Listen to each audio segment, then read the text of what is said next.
I think a lot of you have been interested in hearing more about our story, so we're going to share some more details about the bus search in this video.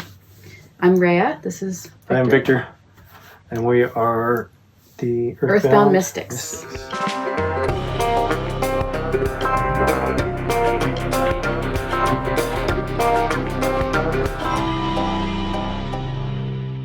Okay, so sometime last August, I was sitting at my desk and I got a text and it said, I kind of feel like I just want to hit the road and live like a nomad, get out of here.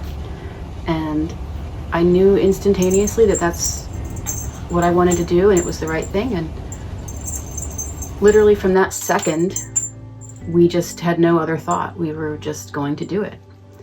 And it's something we talked about back when we met. Oh, we did. And we watched that series, The Long Way Down. Long Way Down and Long Way Around. Yeah. Both of those guys that travel the world on motorcycles. Yeah. And you had a Unimog obsession for a while. Yeah, I was gonna, because of my experience as a kid in Africa, seeing those Germans or Belgians with Unimogs. They traveled all the way down from Europe, crossed the ferry down through Morocco. Wow. And all the way down, they were going all the way to Cape Town. So I saw them when they were in Malawi. So I always wanted to take a road trip out west, a long one. Yeah. So then it was the question, okay, which vehicle? Right. Do we get an RV? Right. And trailer, We have some experience with RVs and they can have problems with moisture and we didn't want a towable, either fifth wheel or bumper pull, because of the cats and having to not have creatures or having teenagers. Having to move the cats and the teenager out of the trailer into the truck. Yeah. Exactly. If they're all cozy and sleeping, and then we're like, well, we want to hit the road. It's better if they don't have to be jostled around. Right. So. And then we were open to schoolies. We don't have anything really against schoolies, but I like them. I like them too. I like the coach bus better because of that basement storage. Yeah, storage. 300 cubic feet of space underneath the bus that ultimately kind of won out for us. Storage became the biggest winner in terms of coach bus. And then you have the 40-foot or 45, one of the buses that we looked at that we're going to talk about, was a 45-foot bus, and with 3 people and 2 or maybe 3 cats. 45 would have been best. Yeah. We ended up with a 40. There's pros and cons to everything, as anybody who does this knows. So why did we decide to do this in the first place? Why did he text me that, and why was I so enthusiastic? We have been trying to decide what we want to do for a long time, and we've looked at buying, renting, buying land.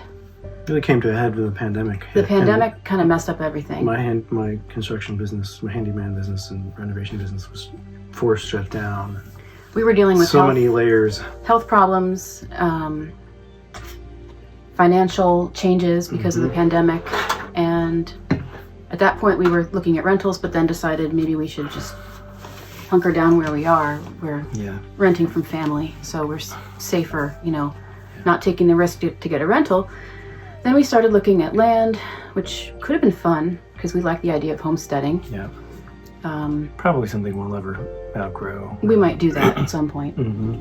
But one of the major things is that we're all sensitive to mold, and we live in a moldy place, and our teenager is outrageously sensitive to it, both indoor and outdoor mold, and that Pennsylvania is just terrible. It's northeast Pennsylvania where we are. It's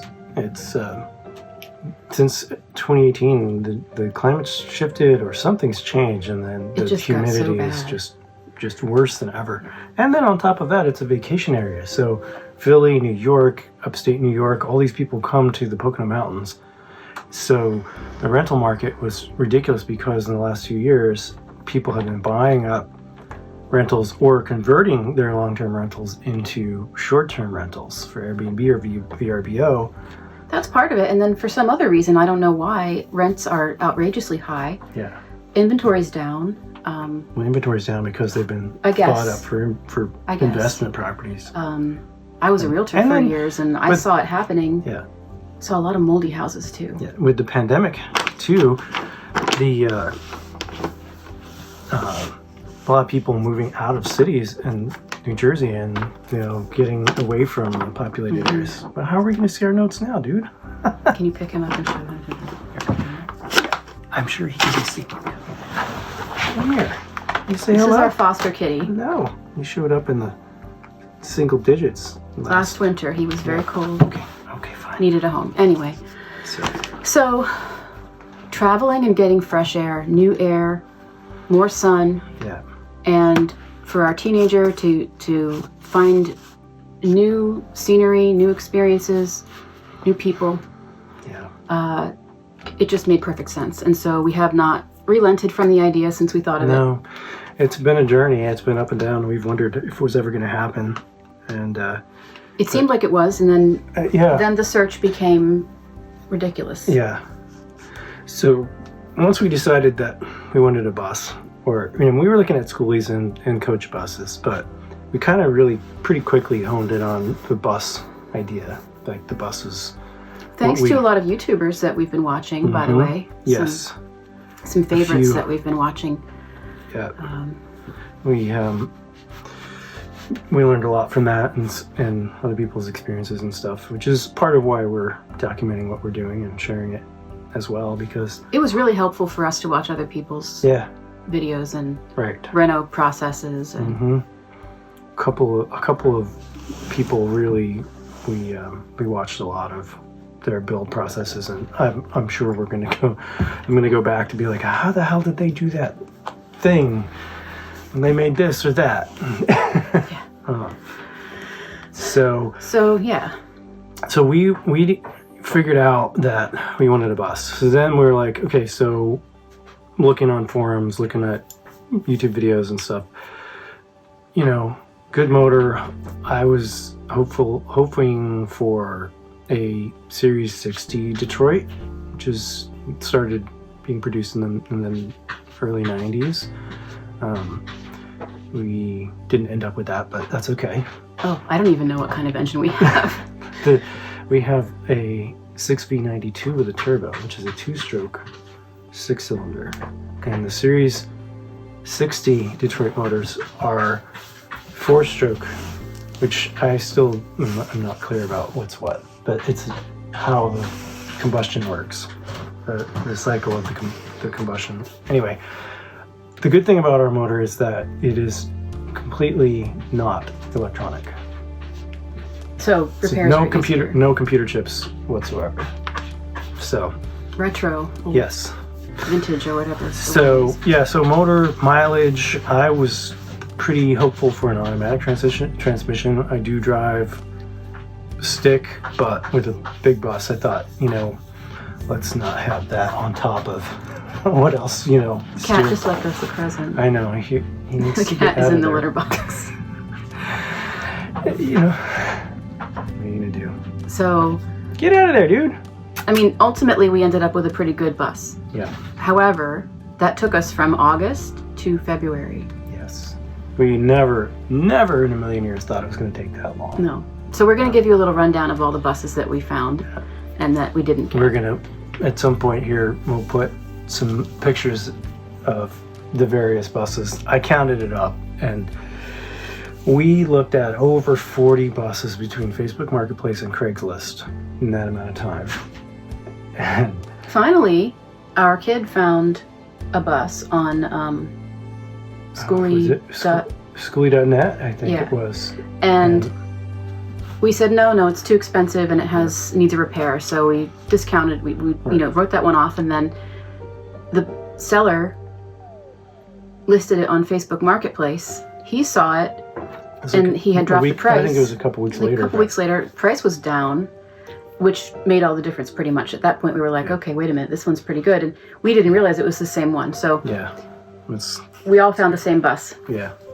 And we all felt like it was the right By the time we found it, though, we had been through enough buses and enough communication with sellers back and forth.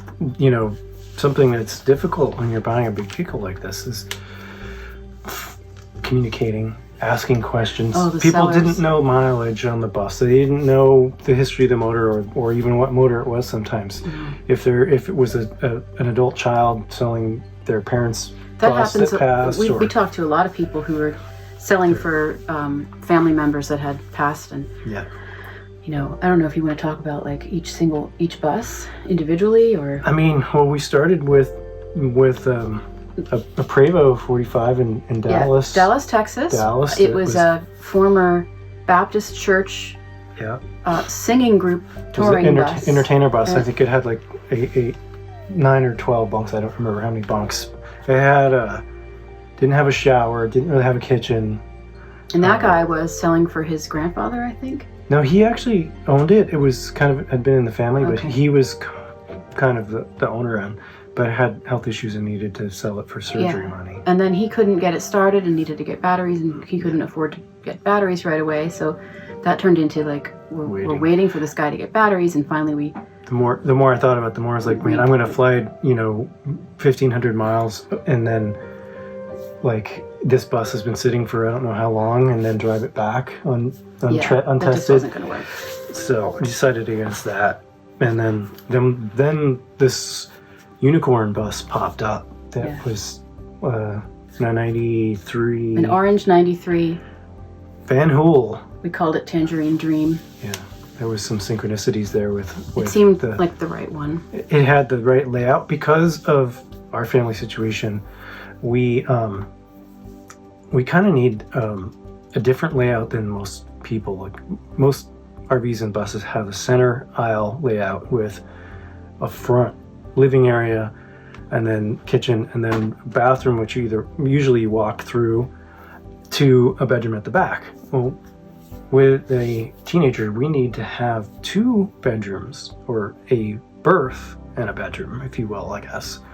And so this bus, the Tangerine, had this layout that was a side aisle already, and it was like 75% done. Nice refrigerator, new appliances, new furniture, couch, unused, new stuff. Needed some finishing work. It had a mini split installed already. It had but they needed trim and finishing work and stuff like that. And so we were excited, and it was then the hurricane happened. Yeah, well, but there was also an adult son was in Florida selling it for his mother in Virginia because his father had passed. I didn't know how soon or long that passing had been. I thought it was kind of more recent than it had been. So I was kind of being sensitive and not pushing about information and stuff. And actually, it had been sitting all summer. Yeah, it had been like 6 months. In Virginia. And then I forget which hurricane it was. I don't remember either. I don't remember Nicole? Ian? I think it might have been Nicole. Maybe. I don't remember. In November, right? Anyway, apparently in October. Water was running down the walls of this bus. There was a roof leak, and so this was another case of the bus wouldn't start. They got new start batteries. They had to wait 2 weeks because they had to order the batteries. There was only one sort of heavy-duty mechanic in the town who was busy with other stuff, and he had to come out to install the batteries. Then it still wouldn't start, and so he was there working on it when the rain was happening after the storm, and there was water coming down the walls inside from a roof leak. So that was the end of that. And so that was 6 weeks worth of waiting and communicating back and forth while that was happening. So then we looked at one in 2.5 hours away in PA. And we went and saw a 75. We finally got to go see one in person. And that was the first one we saw in person. And my mold radar went off immediately when I stepped inside.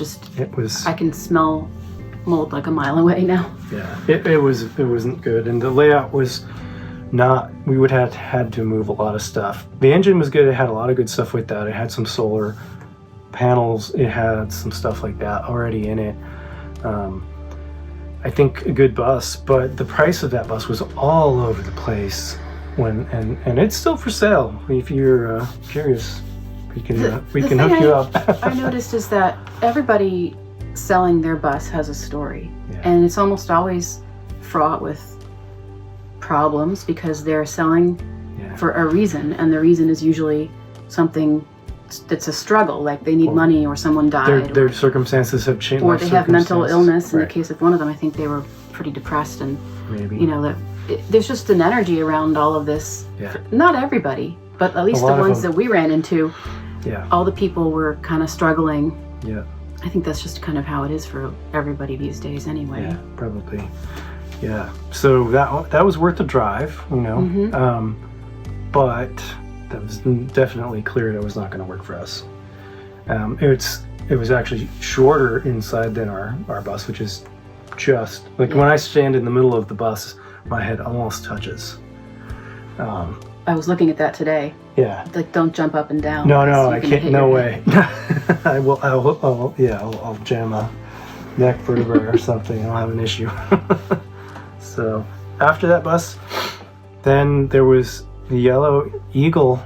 I think it was an 80s. The Alabama bus? Alabama, yeah, in Birmingham, Alabama. The seller was in Virginia.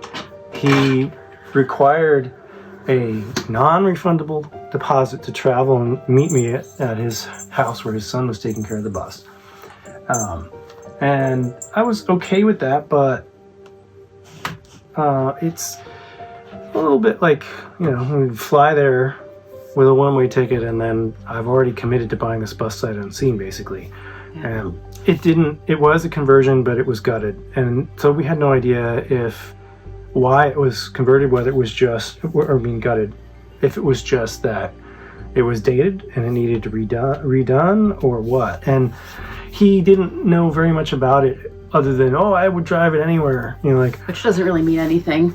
And meanwhile, anybody can say that. It was sitting on his property. It was not licensed, registered, or insured. It wasn't being driven. He said his son was starting it up regularly. Who knows? But so I got set up with the apps that he wanted, the Cash App, and got the credit limits raised so that I could, do a transfer of a deposit. And then he told me, "Oh no, don't send me a deposit until you're getting on the plane. So buy the plane ticket first. Right. Then go to the airport. Then send the the deposit." That Meanwhile, didn't make any sense. I was like, you know what? I need confirmation that this bus is actually drivable and running before I fly down there and get stuck with whatever. So he agreed to that, and then I got a message back saying, "Oh, you better put those plans on hold. We moved the bus, or my son moved the bus today, and my neighbor showed up with a bag of cash. He didn't know it was for sale, and so he gave me a cash deposit. And I've always said, first cash in hand is, How are you supposed to be first if you have to get on an airplane? I mean, you don't even say, hey, I have somebody that is here with a cash deposit. Do you want to send me a deposit now to hold the bus until you can get here? I mean, that's what I would have done. We were bummed. Yes. Yeah. It felt like it was sold out from under us. And then the guy was giving me a whole big song and dance about how he was doing me a favor by not asking me to send the deposit ahead of what happens with air travel. I'm like, man, if I bought a one-way ticket and I gave you a non-refundable deposit, you better be sure I'm going to figure out how the hell to get to the bus and pick this thing up and finish the transaction. So that was an interesting one. And after that, then there was one that was a camp bus. That was a seated bus. It was a 90s 102, 8.5 feet wide, newer, like a 90. Is that David? Mid 90s. His name was David. His name was David. It was. And it had rainbows inside. Ex-camp bus. That was a nice one. And it had a two-stroke motor, and it was kind of up at the higher range of the mid 400,000s, which, according to mileage-wise, yeah.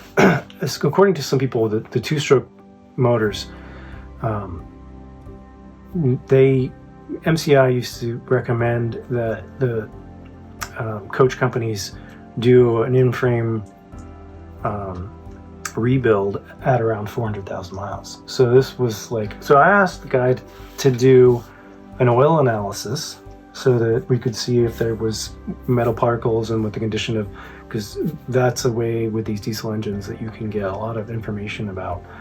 If there's coolant getting into the oil, that's a problem. If there's bits of metal in the oil, then that's signs of internal engine parts wearing and grinding down and stuff like that. So it came back okay, but all of that took 4 or 5 weeks, maybe. Probably.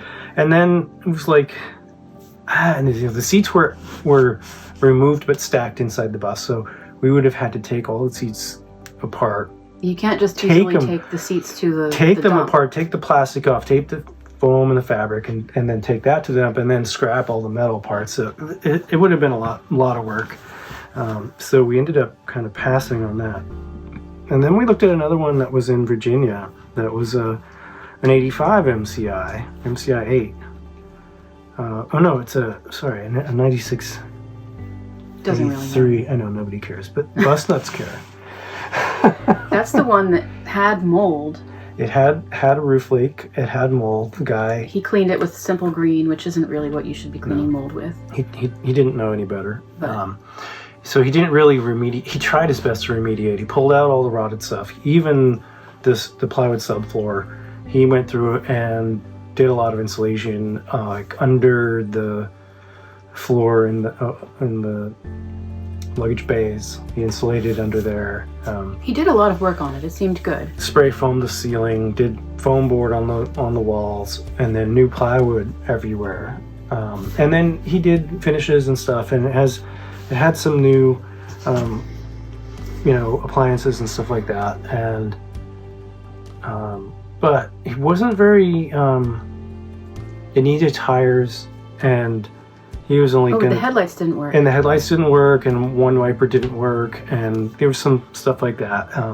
Didn't have any solar. I'm not sure about it had electric, but it was set up for shore power, like 50 amp shore power. No solar panels or batteries or anything like that. And so we ended up passing on that. We were very serious about that one, and it is still for sale. And interestingly enough, this one he's still offering owner financing on that one.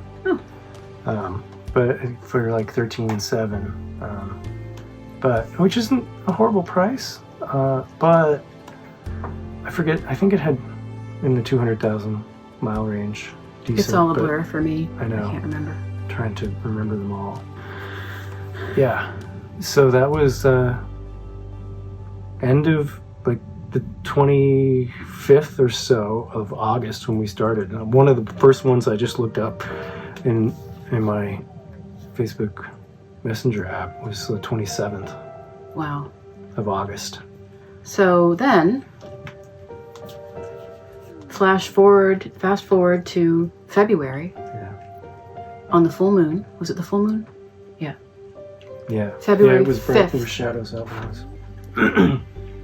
Literally the day that one of our astrologers said we would find an offer that we couldn't say no to, something like that. Yeah, right. Not to get a little woo. Yeah. You know what? We're going to talk about it because. Yeah.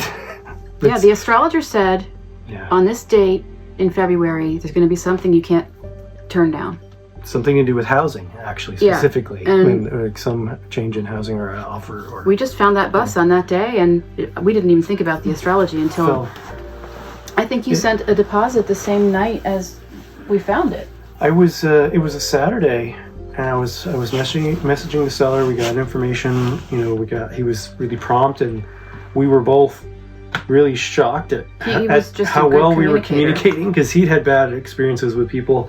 The bus was in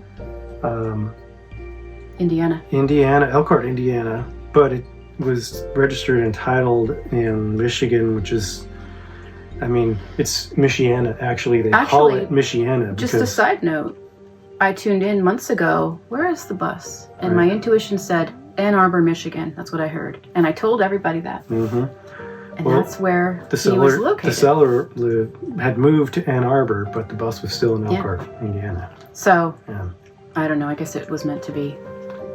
We kind of felt, and I mean, in some ways, some of these other buses that we look at, in some ways we're in better condition. Like this bus that we got ended up having a lot more rust than we would have liked. It has some problems. And it's an 84. It's older. It needs. I got to go through. I ran it today again, and it's got a lot of. It good started stuff. when it's not cold. It only took 2 tries. On the second one, it fired right up. Yeah. The solar panels are a huge, great thing to have. Yes, there were a lot of things about this bus that, it had a great water tank, basically unused. Diesel heaters. 2 Chinese diesel heaters. It has 120 gallons of fresh and 120 gallons of gray water. It has no shower set up yet, but we can figure that out. Changing around the seating area in the front, and we have to put in passenger seats. Passenger seats and a bedroom. A bedroom for... A berth? Like on a train. Who's going to be birthing? Like on a train or a ship, and they're called berths. That's funny. No birthing is no going to be birthing. happening. No. I don't want to do Unless that. it's an idea. We could birth ideas. Yes. I'm okay with that. I like that. So we need to figure out, the ceiling's not high enough to do a Murphy bed for us in the back, like a queen. There's not enough ceiling height. So we're going to do a folding bed for us and probably make it so that it folds over a couch, and that will give us a little bit of floor space for having family room, lounge, TV on the wall maybe, as well as you could probably stretch out in there and do some yoga stretching. I will have a hard time. You could do it diagonally, maybe. Maybe, yeah. I'll be able to do some, I think. I hope. But we'll make the best of it. We're trying to plan the things that we do with the interior and bedrooms in a way that really maximizes the space availability, because there's not a lot of space. It's a 40-foot.